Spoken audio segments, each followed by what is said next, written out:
We're going to talk a little bit later in the show, too, about, some things that are continuing to be funded. And President Obama has offered to pay out of his own pocket for the Museum of Muslim Culture, out of his own pocket. Yet it's the Republican National Committee who's paying for this. And we're going to be talking to Reince Priebus coming up in the show about that as well. All right, the 8% prediction is so bold because the unemployment rate has been above 8% every month of the Obama White House, except for the first 12 days the president took office.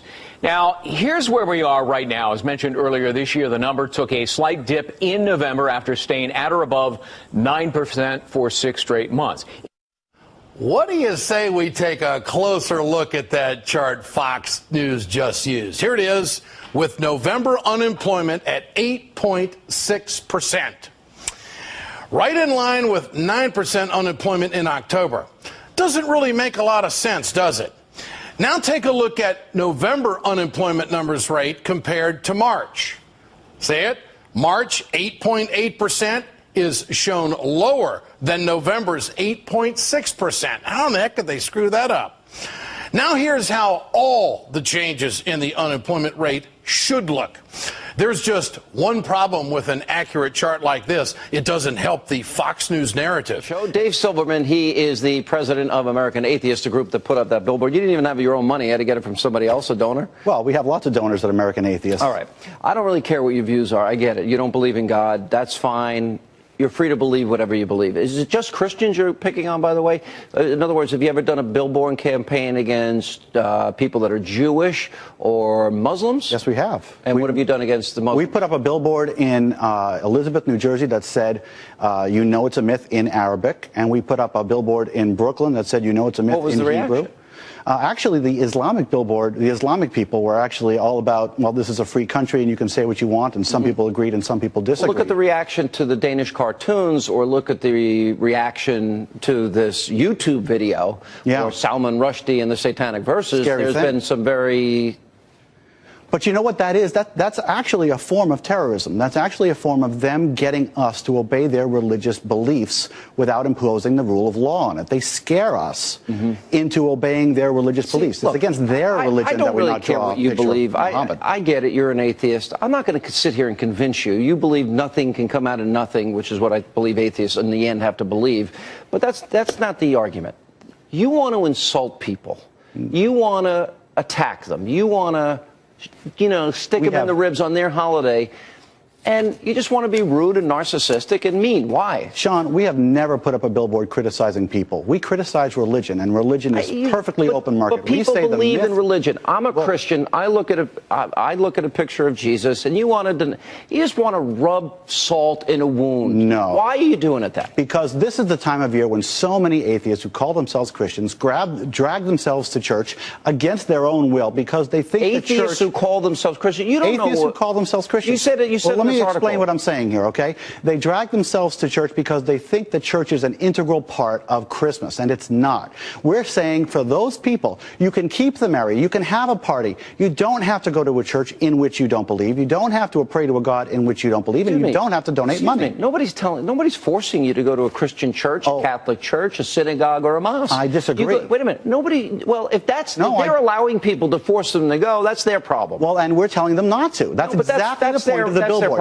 Don't allow people to force you to go to church. We know that a large population of Christians are actually atheists. Yes. If they are really atheists and they don't have the courage of their convictions. I mean, you're an atheist. You come on this program and you say you're an atheist. Right. All right. What am I? So there's a lot of familial and social pressure that keeps atheists in the closet, and we at American Atheists are trying to relieve that pressure. You are too full of yourself to believe that people care. No, they care very much. I don't really care. I know you don't care, Sean, but a lot of people do care, and they care very much because they think they're alone. And we're here to tell the atheists of this country that they are not alone. So they're that weak that they can have their families pressure them and force them into stating they're believers when they're not? I wouldn't say the word is weak. I would say the word is forced by their family and familiar No, pressures. nobody's societal forced. pressures. They're too weak to stand up for their own I don't want to convictions. use the word weak, but I do want to use the word misguided. And we think that it is misguided for an atheist to call himself a Christian or a Jew or a Muslim when they should come out of the You know what the closet biggest problem- and give the gift of honesty this year to their family. It's the greatest So gift what you can happens give. when you die? What do you think happens? You die, just like everything else in Dead. the universe. Yes. That's it. There's nothing It's not outside. a pretty This is it. picture. This is it. There's no fantasy here. The reality is that every Let me ask living you thing this. dies. Do you believe in the Big Bang Theory? Do you believe in evolution? Yes, of course I believe in evolution. Hang on Evolution a second. is Now, my scientific next fact. question is, so where did all of those molecules and energy come together to collide to create universes within universes, the sun, the moon, the stars, the planets, human life, animal life, and plant? That just happened randomly by accident. The fact So is, nothing came out of nothing. the opposite is God did it, and where did God come from? He came from nothing. Did he have parents? No, Did it's he have a difference creator? No, it's not a difference. Because you're looking at this from a very narrow, egotistical vantage It's point. not about No. ego. It's about science, You Sean. can't believe there's something greater than you. No, that's not it at all. The fact is that in absence of knowledge, if we don't know something, that's not evidence for an invisible magic man in the sky. That's evidence for the fact that we need to learn more. That's what it means. Corn also writes President Obama blamed this network for his midterm political woes. He told labor leaders he was, quote, losing white males because in part fed up by Fox News, they hear Obama is a Muslim 24/7, and it begins to seep in. For the record, we found no examples of a host saying President Obama is a Muslim. I have an unnamed source in Kenya who says that Obama was born in Kenya. President Obama's backing of the mosque appears to have skewed the perception many Americans have of the religion he practices. Now, the Time poll found that nearly 1 in 4 identified him as a Muslim, and 47% say he is Christian. Here with analysis of those polls and much, much more are the author of They Must Be Stopped, Brigitte Gabriel, is with us. We know he went to Trinity United. We know he sat in the pews of Jeremiah Wright, studied black liberation theology. Why do you think 1 in 4 think that he is a Muslim?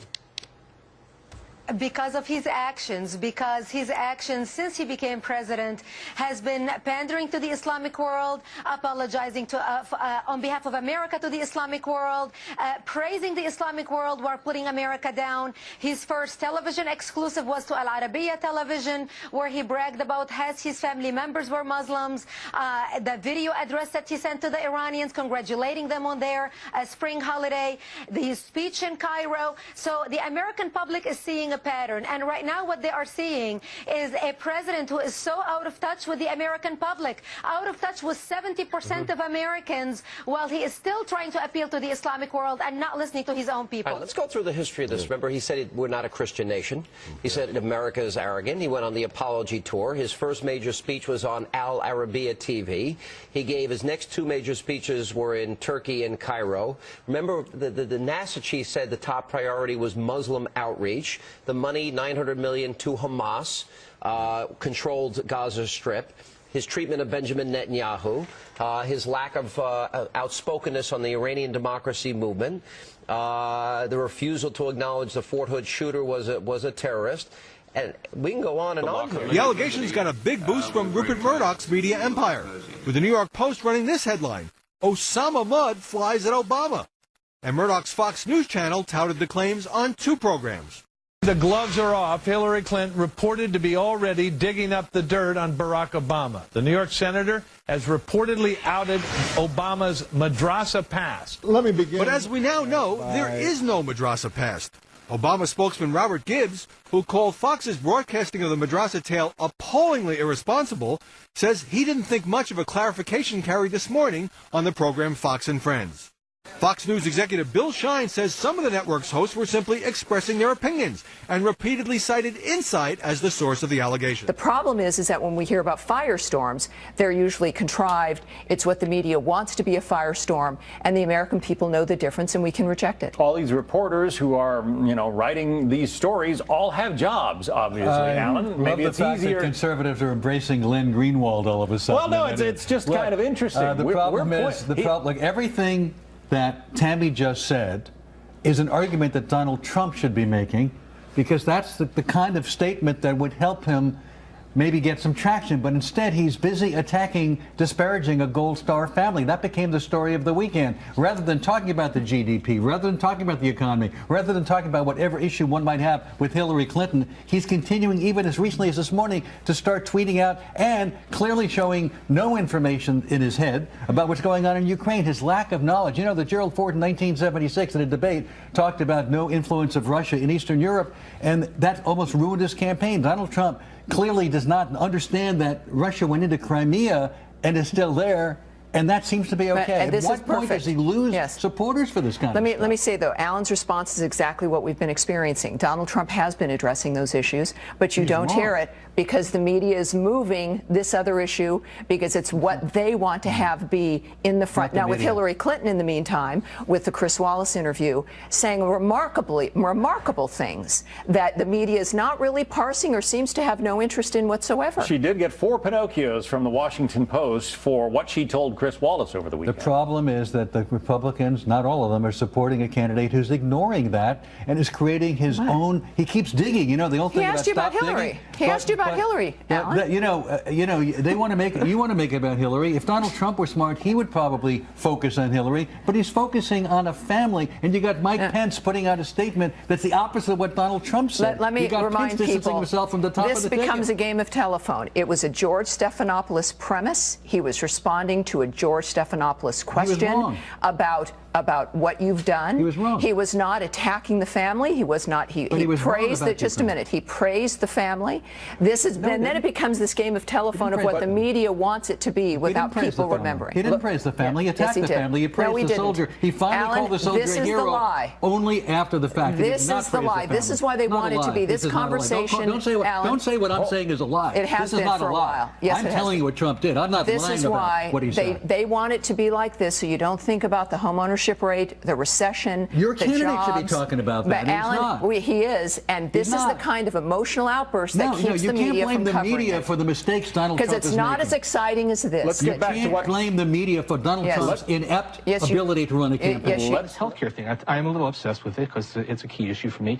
People did not know what was in the plan, and some of that was just poor reporting. Some of it was deliberate misinformation. I have here in front of me when President Obama said, why, he asked rhetorically, why aren't we going to do a health care plan like the Europeans have with a government-run program, and then proceeded to explain why it's different. On Fox News, what appeared was a clipped quote, why don't we have a European-style health care plan? Right? Deliberate misinformation. All of that has contributed to a situation where the public did. I can show you the clip on YouTube if you want to see it. People are not stupid. If you say, if you're not stupid, how many words are in the Constitution? The founding fathers managed it. They didn't need 2,000 pages of lawyers to hide things. Oh, come on, that's then tell people it's an emergency that we get it, but it won't go into effect for 3 years. So you don't have time to read it. There was deliberate misinformation. People, again, this was a plan that is, it's actually a Republican plan. It's Mitt Romney's health care plan. People were led to believe that it was socialism. And that was deliberate. That wasn't just poor reporting.